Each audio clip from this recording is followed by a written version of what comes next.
Salut à tous, c'est Pong de chez nous, bienvenue sur cette vidéo qui aujourd'hui va parler Direction and Choice Architecture, le troisième cours, toujours par Dan Short, qui nous est proposé sur le biais de négativité. Donc je vous rappelle, ce cours il est assez sympa parce qu'ils reprennent certains biais pour tenter de modifier de façon plus ou moins directe, là en l'occurrence ils cherchent le moins direct possible, l'état d'esprit du client, du patient, du partenaire consultant qui vient chez vous et qui parfois peut rester dans un ensemble de patterns, d'automatismes de pensée qui pourraient nuire à sa capacité à aller vers l'objectif qu'il souhaite ou à minima à se sentir un peu mieux.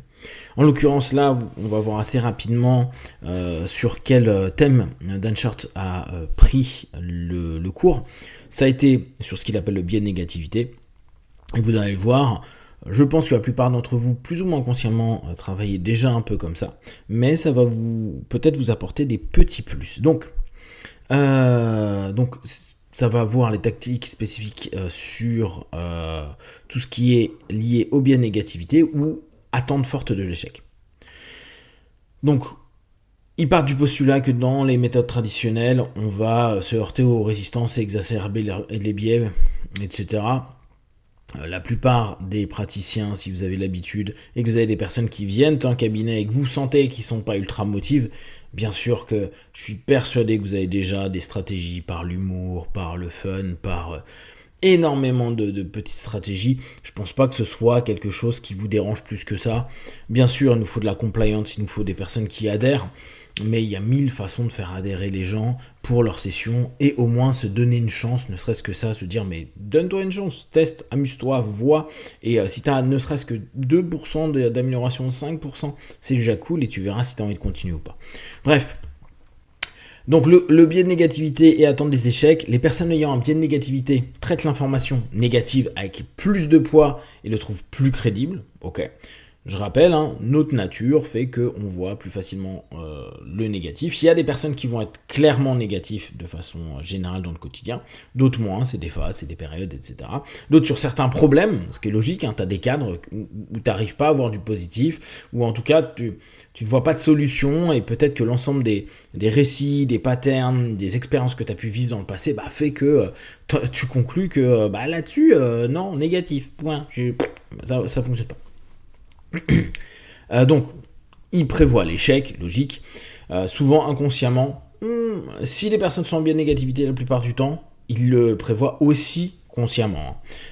Et pour moi qui suis vraiment voie de l'échec, voie du loser, je vous rappelle que prévoir l'échec n'est pas forcément quelque chose de négatif si on prépare des plans B. Je m'attends à ce que ça foire, mais qu'est-ce que je peux faire ? C'est pas ok, et je fais quoi ? La difficulté, et c'est ça qui est parfois complexe quand on est en accompagnement, c'est que on se dit ma vie c'est pas ok, si ça foire c'est ma dernière chance, j'y arriverai plus, j'ai plus assez d'énergie. Et n'oubliez pas, l'énergie est quelque chose de primordial. On peut faire ce qu'on veut, recadrer les gens autant qu'on veut, s'ils n'ont pas l'énergie a posteriori, c'est compliqué pour eux. Même si le subconscient commence à se dire mais il y a une étincelle, ouais mais ils n'ont pas l'énergie pour nourrir l'étincelle, pour créer une flamme suffisamment longue, donc il faut de la répétition, souvent en cabinet à ce moment-là parce qu'ils n'arrivent pas à devenir autonomes en auto-hypnose. Le mieux étant pour nous qu'ils puissent rapidement apprendre l'auto-hypnose pour qu'ils viennent moins en cabinet, qu'ils puissent devenir indépendants. Ils peuvent même se trouver des moyens pour saboter les tentatives de changement, le classique auto-sabotage. Ça peut être un trait de personnalité, parce que c'est ce que je vous disais aussi, ou un état temporel. Il est crucial de reconnaître cet état d'esprit. Bon, je pense qu'à peu près tout praticien reconnaît très facilement cet état d'esprit. Donc, Short, il dit qu'il faut mettre l'accent sur l'utilisation de l'état d'esprit actuel de la personne plutôt que d'essayer de contourner directement.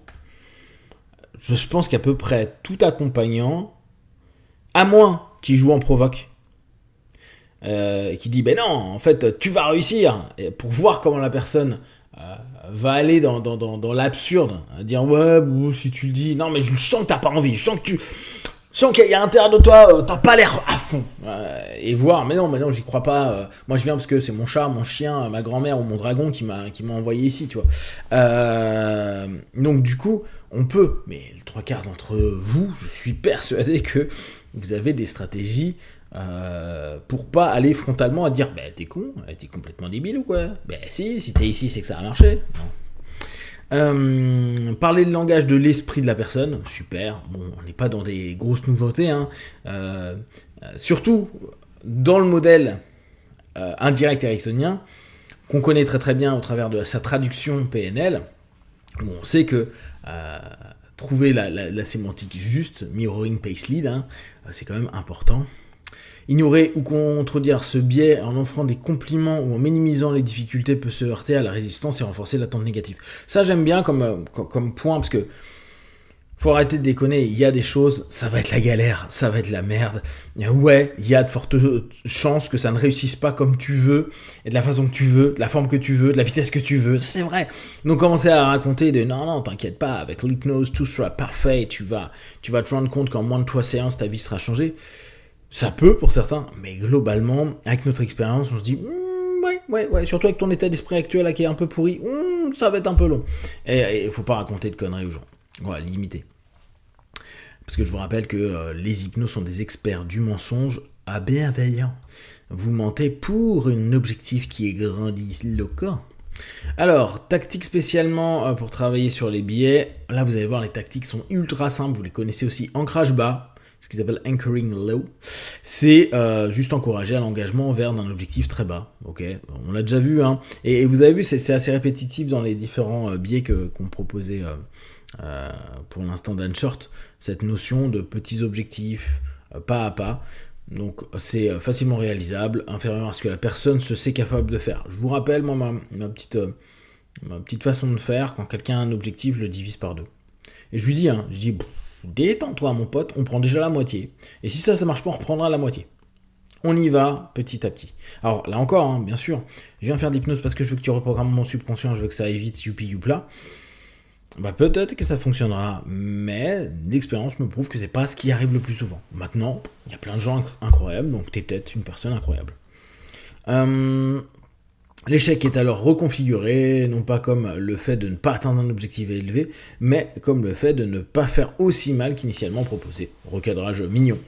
Réussir au-delà de cet ancrage bas offre une preuve immédiate de leur capacité. On est sur la base des ressources.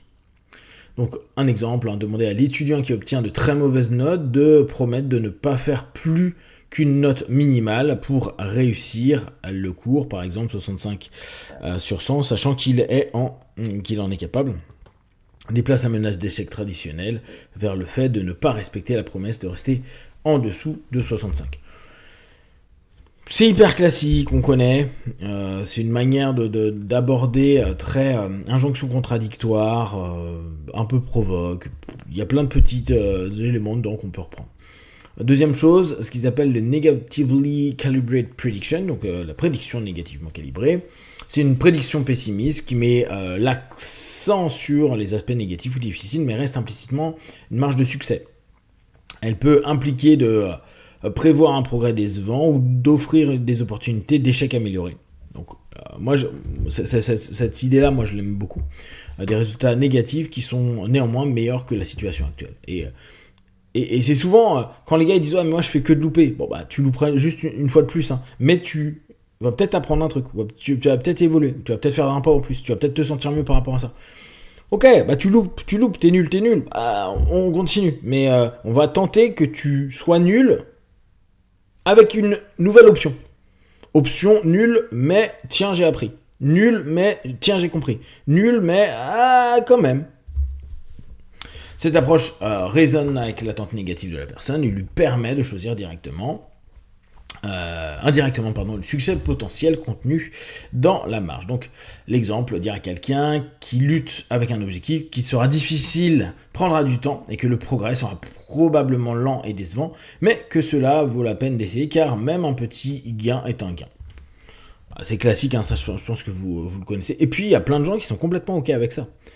Je vous dis, peut-être le plus dur, c'est ceux qui vont avoir un biais de négativité, mais avec des attentes de malade.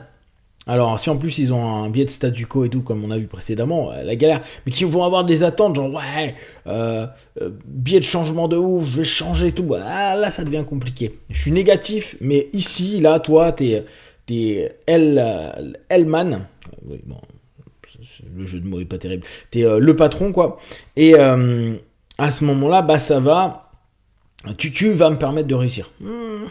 Ça fait beaucoup d'attentes pour quelqu'un qui dit qu'il va pas réussir. Alors après, c'est un levier qu'on peut complètement utiliser, mais bon. L'effet domino, donc réaction en chaîne ou l'accomplissement dans un domaine non lié au problème principal déclenche une série d'accomplissements en cascade dans d'autres domaines. Et ça, on le voit beaucoup en accompagnement, les personnes bossent sur quelque chose et en fait ça réussit sur d'autres choses. Voire ils n'arrêtent pas, par exemple, je dis n'importe quoi, le tabac, mais ils ont arrêté d'autres trucs. Et puis du coup, a posteriori, bah ils se disent ah mais je pense que moi j'ai de moins en moins envie de cloper quand même. Ah super. La première tâche doit sembler simple et surtout ne pas être associée au domaine où la personne a une forte attente d'échec. C'est un recadrage qui est assez cool. Le succès dans un domaine renforce l'auto-efficacité. On redéveloppe en fait le rapport aux ressources, qui l'encourage à expérimenter et à réussir dans d'autres domaines. L'exemple. Donc quelqu'un qui est en difficulté avec une relation amoureuse, suggérer d'apprendre l'espagnol avec une tutrice ou d'engager une femme de ménage ou une cuisinière, des contacts non menaçants avec des femmes, peut indirectement renforcer sa capacité à interagir et à former des liens, menant éventuellement à des succès dans ses relations amoureuses. Pour une personne ayant des ambitions sexuelles, suggérer de cultiver un jardin dans le jardin arrière, intimité, puis dans le jardin devant, partage.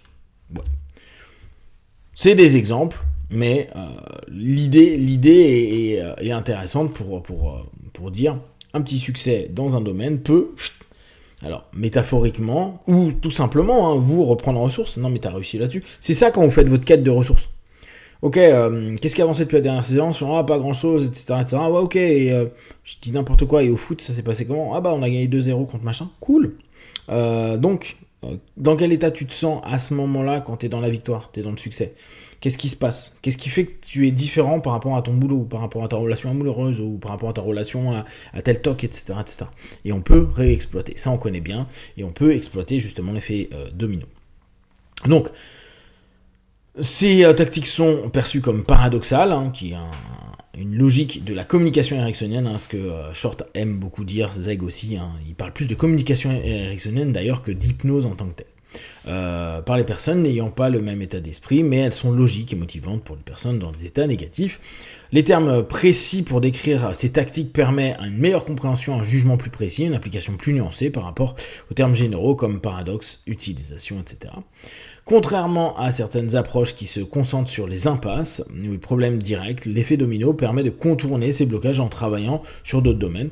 C'est le travail purement indirect, je travaille sur quelque chose d'autre pour créer un lien. Si en plus vous avez une cartographie qui est assez globale de la personne que vous connaissez, maintenant, je sais pas, après 1, 2, 3 sessions, pas mal d'éléments de sa vie, de ses problématiques et de ses réussites, vous pouvez faire des liens en indirect pour travailler sur quelque chose afin d'impacter parce que vous avez vu un lien psycho-émotionnel avec tout ça. La négativité comme force potentielle, bien souvent considérée comme un échec de la logique. La négativité peut être fonctionnelle dans certains contextes comme la gestion des risques et la vigilance des environnements dangereux. C'est ce que je vous disais, on est naturellement programmé à regarder le négatif pour la sécurité, notre priorité. Un individu capable de naviguer entre différents états d'esprit, négativité, positivité, en fonction du contexte, c'est un gros plus. Donc, le praticien doivent identifier l'état d'esprit dominant de leurs clients, ça c'est vraiment un des points clés, mais bon, vous allez voir que les biais de négativité, c'est pas difficile à trouver. En particulier à la présence d'un biais de négativité et d'attente d'échec. Ne vous inquiétez pas, je pense que là... Alors surtout nous en France, peut-être qu'aux US c'est un peu différent parce que c'est des winners, mais chez nous, ça va, on aime bien se plaindre, on aime bien parler de l'échec. On met en avant plus l'échec que la réussite, vu que la réussite est mal vue, donc le biais d'échec c'est pas un gros truc difficile, on est habitué depuis gamin culturellement à ça. Adapter le langage et la suggestion à cet état d'esprit, on revient à ce qu'on disait, tactique de ancrage bas, donc prédiction négativement calibrée, effet domino, offre des moyens concrets de travailler avec les clients, donc ça nous donne quelques petites choses sympas à travailler, à voir, à tester. Comme ça vous permettra d'éventuellement rajouter ça à ce que vous connaissez déjà. Mais comme je vous dis, autant j'aime bien ces cours qui durent 2h, 2h30, autant on n'a pas l'impression d'apprendre grand chose. Après, ils ont des idées, ils ont une façon de voir. Nous pensons bien aussi que donc c'est communication ericksonienne dans un contexte anglo-saxon, avec donc un mindset qui est plutôt américain, plutôt que européen, et encore plus latin-français. Et ça change beaucoup sur les personnes qu'on peut recevoir quotidiennement au cabinet. Si vous avez des questions et des remarques, vous les partagez sur Facebook, YouTube, j'y répondrai le plus rapidement possible. Comme d'habitude, de tout ce que je propose, ne prenez que ce qui est bon et juste pour vous tester, observer, analyser et conclure. Be one. Ciao, ciao.